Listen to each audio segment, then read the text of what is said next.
Grandpa and Grandma Adams History and Memories. John Frank Adams 1863–1935 and Martha Elizabeth Harrington 1862–1931. By Eva May Adams with help from William Ralph Adams. Transcribed by Douglas Adams, 2018. Copyright 1986. This is an account of the things Ralph and I remember about our grandparents, John Frank and Martha Harrington Adams. We are the only ones who recall many of the details of their lives, and we want to share them with you lest we all forget. But first, I think it will give you some insight into who we are, if I review some of the highlights of our history as they were recorded by Beth Harrington in her book, Hillside, Hearthstone, and Homespun. The Howell, Harrington, and Adams families came from many places to settle in Searcy, Martin and Boone counties, Arkansas, North and South Carolina, Alabama, Mississippi, Kentucky, Tennessee, Illinois, and even Missouri. Their national origins were England, Ireland, Scotland, and Wales. Grandma's family, the Harringtons, came from South Carolina and Tennessee to Mississippi in the early 1830s. Her father, John, was born there in 1840. He fought in the Confederate Army as an infantryman. His wife, Margaret Elizabeth Howell, Grandma's mother. Grandma was born in 1863 while the family still lived in Mississippi. They moved to Arkansas about 1872. Records show that Grandma was still in school at age 17. Our slight connection to the infamous Cole Younger came through Grandpa's brother, Reuben, whose second wife was Jane Ellen Younger, probably a cousin to Cole. The Howell family owned slaves in Mississippi, but the Harringtons did not. John Harrington was drafted into the army near the end of the war.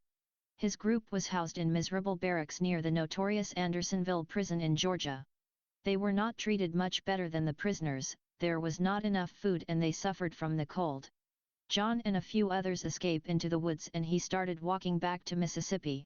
While he was in the army, he met a man by the name of Adams who lived in northern Arkansas. That man told of the fresh, new territory where he lived. There was no malaria there such as had plagued Harrington families in Mississippi. So, when John arrived home, he and his brother, Reuben, moved their families to Searcy County. There began the merger of the Harringtons and Adams. There were many marriages between them, producing many double cousins. Just before the Harringtons left Mississippi, during one of the many bouts of illness, they were treated by a Dr. Buck Davis. Grandma was a child, but she remembered the tall, friendly stranger who came with the doctor, and how he entertained the children outside the house, while the doctor attended the sick family member. As the two men were leaving, the doctor said, "Let's go, Jeff." Grandma never forgot that she played with Jefferson Davis, the man who served as president of the Confederacy. Grandma would have been 10 or 11 years old when her family moved to Arkansas and she met her future husband, John Frank Adams. The first of the Adams tribe to drift westward was Spencer, Preacher, Adams.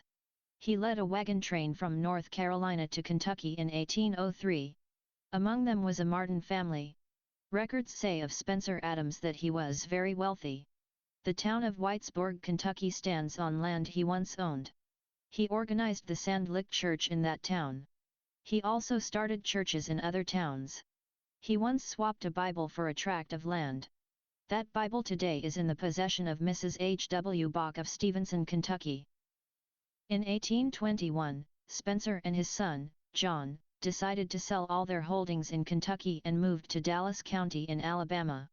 Spencer was a slaveholder and his last will named several slaves were passed on to his family members. This Spencer was obviously the leader of his family and well known in the communities where he lived.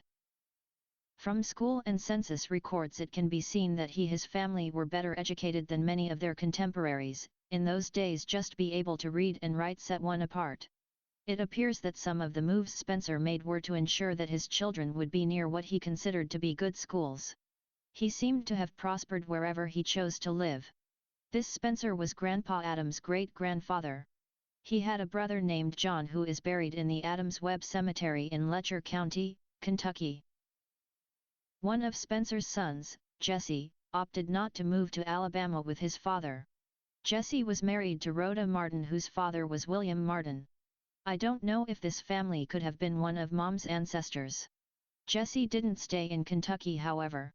He wandered through several states before settling in Arkansas. Sounds like our own Uncle Jess. Grandpa's father, another Spencer, was born while they were still in Kentucky. This Spencer married a member of the younger family, Mary. Another son, William, was also born in Kentucky, but the next child, a daughter, was born in Indiana, then 2 sons and another daughter were born in Illinois, then a son was born in Missouri, and a final son, Greenberry, was born in Arkansas. All of these brothers served in the Union Army except one named Preston, who is a Confederate soldier. Jesse and Greenberry fought in one of the campaigns that raged through northern Arkansas, and Greenberry was mortally wounded. Jesse asked to stay with his brother, and permission was granted by his commanding officer. They stayed in an abandoned cabin until Greenberry died. Jesse took up the floorboards and buried his brother under the house and rejoined his regiment. Spencer and Mary Younger Adams had 4 children: Ellen, John Frank, Prince Albert, and Roxy Ann. All of these were born in Searcy or Marion counties in Arkansas. John Frank was my grandfather. Grandpa Adams. It would be interesting to know more about the personalities of these ancestors. To know what went into the making of John Frank, that quiet, unknowable man. He was short of stature, with dark brown hair and blue eyes. He was born May 11, 1863, 2 years before Abraham Lincoln was assassinated. He lived all of his life in Searcy and Marion counties in Arkansas, except for brief time spent in Indian Territory, Oklahoma. He was probably the quietest person I have ever known. Neither Ralph nor I remember ever having a conversation with him, and we both spent much time in his house. The only person I ever saw him talking to was Fred. Those two seemed to have a special rapport. They often walked together or spent hours cracking the black walnuts that fell from the big trees between the house and the barn. He taught Fred how to make a willow limb whistle, and other things normally associated with a grandfather-slash-grandson relationship. Grandpa and Grandma lived on Tomahawk and Greasy Creeks in Searcy and Marion counties until 1919. Ralph, Fred, and I were all born there before they moved. Ralph remembers cotton fields near Grandpa's house. He remembers being the first grandchild, surrounded by 7 adoring aunts and uncles. Aunt Delia said they thought Ralph was the first baby that had ever been born. Aunt Retta remembers thinking up excuses to go to Dad's house just to see Ralph and bring him home with her if Mom would let her. She remembers carrying him in front of her on a horse. Grandma and Grandpa had 4 sons and 4 daughters who survived infancy and 2 daughters who died soon after birth. Their children were taught to call them Pap and Mammy, but that was changed to Daddy and Mother as they grew up. The 2 sisters who died were just older and younger than Dad, and he was a sickly child, so he was thoroughly spoiled by the rest of the family. Aunt Bessie remembered how everyone worried about him and looked after him. Could this attention and love from his family have contributed to the stability of character that was part of him in later life? It was a trait that seemed to be lacking in his 3 brothers. Would a modern psychiatrist say that a detached father counted for some of their restlessness? The daughters in this family seemed to be very close, loving and loyal to the family. None of them married very young in life. Bessie and Retax each married widowers who had 2 children from the first marriages. They were both good stepmothers. Retta came back home for the birth of her first child, Eugene. Her husband, Jim, owned and operated a general store. Bessie's husband, Henry Morton, was a lay minister in the Church of Christ, and through his influence Grandma and her other daughters eventually joined that church. Effie married Everett Young. Grandpa moved like a shadow on his family of mothering daughters, sometimes irresponsible sons. He would sit for hours, staring into the flames of the fireplace after everyone else was in bed. As a small child I would watch him from the depths of the featherbed where I was supposed to be asleep. Even then I wondered, what is he thinking about? And I still wonder. The move to Boone County was a milestone for the family. They were to buy a former homestead, situated near a federal highway, with a school less than 1 mile away. There was a gristmill and a blacksmith shop on the farm. This was all new and different from the isolated hills and creek bottoms of Marion County. Perhaps Grandpa had dreams of life being easier now. He had injured his leg in the past and had what was called black leg, which is very descriptive of how it looked. It was like a severe case of varicose veins. Bandages had to be changed on it every day, a chore which he took care of himself. Walking was difficult for him, so he could no longer follow a plow or drag a sack to pick cotton. Maybe he had hoped that sons Spencer and Jesse would work the farm and he could run the mill, grinding the grain the neighbors would bring. Maybe the sons tried, at first. Ralph remembers being sent to the fields with them. He says they nearly worked him to death. It seems none of them showed an interest in operating the mill or blacksmith shop. Thalbert was a teenager, just getting through school. Spencer had gone to fight in the Canal Zone War from 1912–1914. This experience seemed to have set his feet to wandering. While in Central America he had gone to Cuba, met and married the daughter of a plantation owner there. She refused to come back with him, he left her there. Her name was Becky.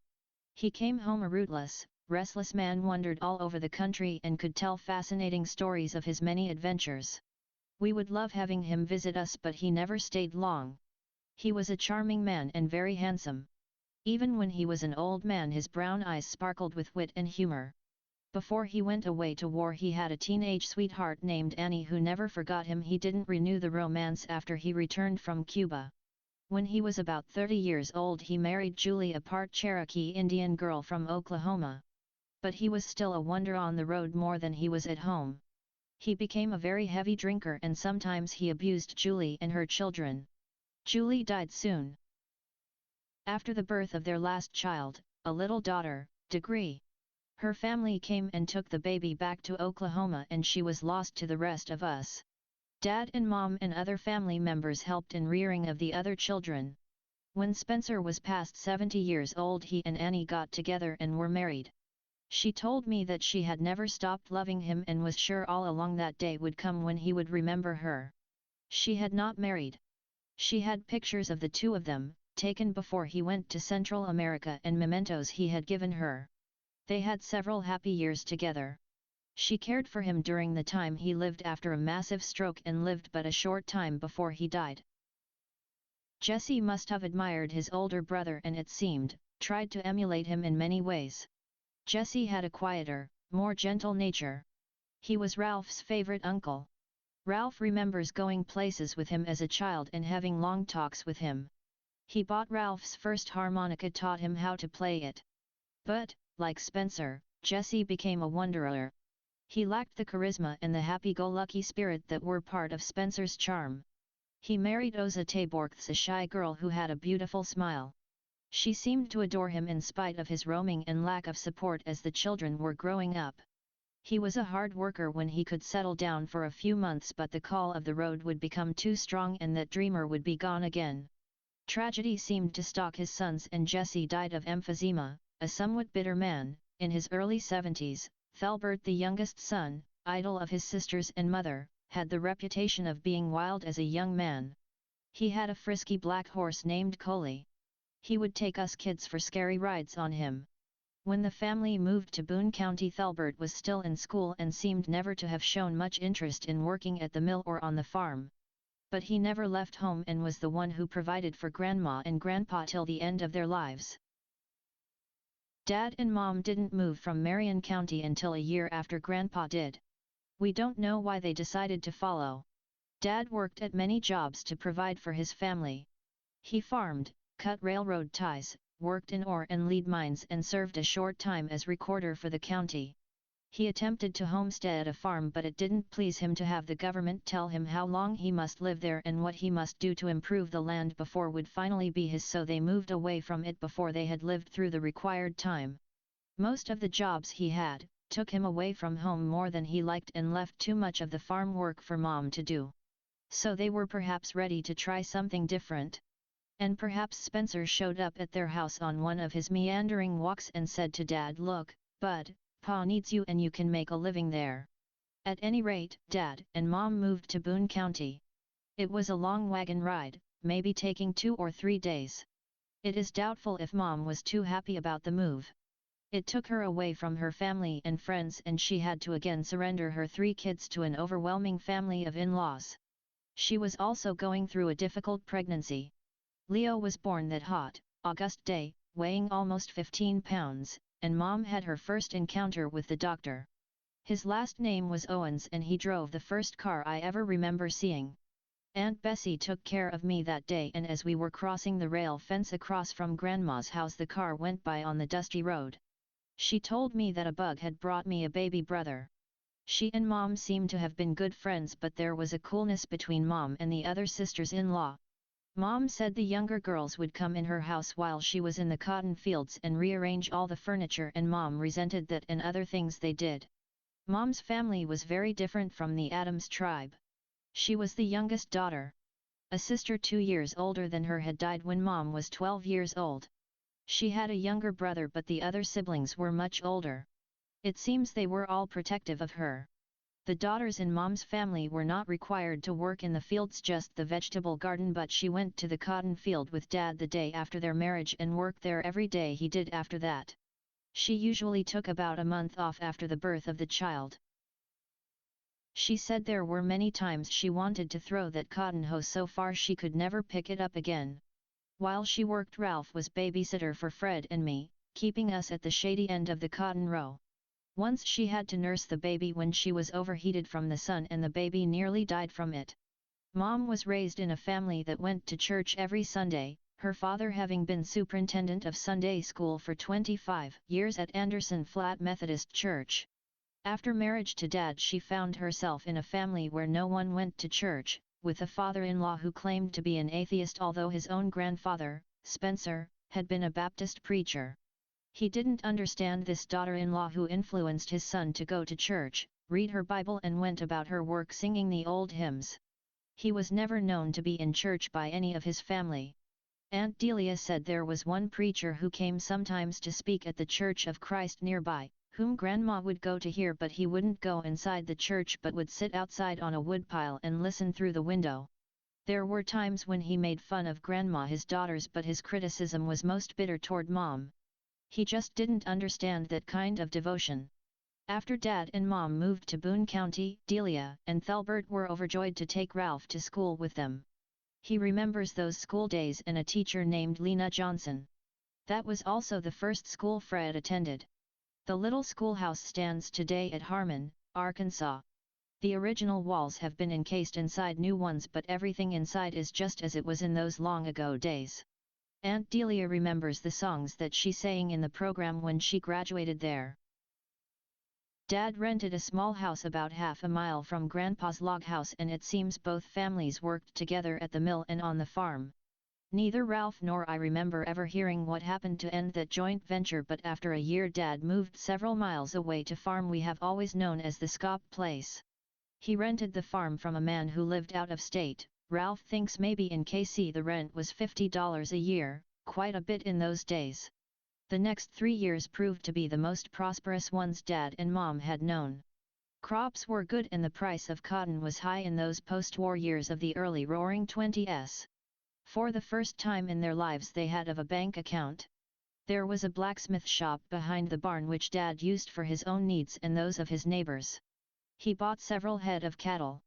I remember many things about those good years, riding on the cotton in Dad's pick sack as he pulled me along between the long rows of cotton, seeing chubby Leo trying to fight off an angry hissing goose as he was just learning to walk, getting my first real doll at Christmas, laughing as we watched Dad chase Mom through the house to steal a kiss, visiting school with Ralph and embarrassing him by speaking out during his spelling test.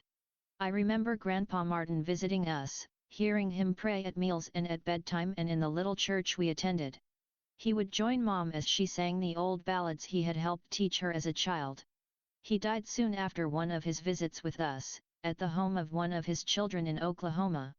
His body was brought back to Bruno, Arkansas, and I remember going to his funeral. Indelibly printed on my memory is the Christmas Eve morning Mom found little brother Ed Logan dead in bed, hearing her scream and seeing Dad rushed to her side where she knelt by the bed, trying to revive the 6-week-old baby. He was buried on Christmas Day in the little cemetery that was visible from our front window. I remember sitting on Dad's lap, seeing the wagons and people that were gathered of the cedar trees in the cemetery. Leo and I were both sick and Dad stayed home with us. That was before the time when you used babysitters, especially if your child was sick. There fell a deep snow that night and I remember Mom, walking the floor saying, "I can't stand to think that my baby is out there in the snow." I remember how Dad and Mom held each other and cried together. 11 months after Ed died, Elva arrived to occupy all of our minds. The day she was born, Dad told me I now had a little sister play with, and I was disappointed to see that tiny black-haired baby. I was almost 5, how can I play with this little doll? I tried though. I fell down the steps with her as I attempted to take her outside when she was a few months old. I don't remember Grandpa Adams ever visiting us on the Scop place, but we made regular visits to his house, especially in the summer after the crops were laid by. Grandma and Aunt Delia would rush out to the wagon, reaching eager arms for the youngest of us. Thelbert would come sauntering toward us from the front porch. Grandpa would be seen heading for the barn. Unless Fred hunted him down, we might not see him again all day. Grandpa's house was an enchanted place to me, especially the back room, which was Aunt Delia's domain. Dad called it her sparking room, for that was where she entertained all her friends.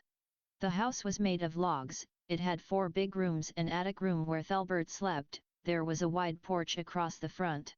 There was a fireplace in the living room and one in Aunt Delia's room. These 2 fireplaces shared a chimney. Aunt Delia earned the money to buy everything in her room. She picked cotton for neighbors, nursed sick folk, sold mail-order sets of table china, it was white with gold trim, and Ralph helped her to find and dig mayapple roots to sell. Once she went too far away, Leavenworth, Kansas, to work in a veterans hospital, but she couldn't bear to be away from her home. In her room there was a big braided rug in front of the fireplace, a dresser, a rocking chair, an iron bed with a white spread to match the white lace curtains at the windows, and wonder of wonders, a Victrola. One of the records she had was a little rosewood casket. The room always smelled of perfume and talcum powder. Actually, the place was magic to a wide-eyed little niece who can only go in there when Aunt Delia took me. It was a hands-off sort of place for grubby fingers. She would comb out my long hair and arrange it in different ways. She might even put some rouge on my cheeks and a dab of perfume behind my ears. Ecstasy. The room was showplace for all her handiwork. There was lace and crochet everywhere. Jessie's wife, Oza, can make beautiful roses out of crepe paper, and there was a big bouquet of them on the little square table that had eagle claws on the bottom of its legs. On the bottom shelf of that table there was a box of snapshots. How I love looking at them! A few years ago, when Elva, Owen, and I were at her house in Yakima, Washington, what fun it was to look at them again.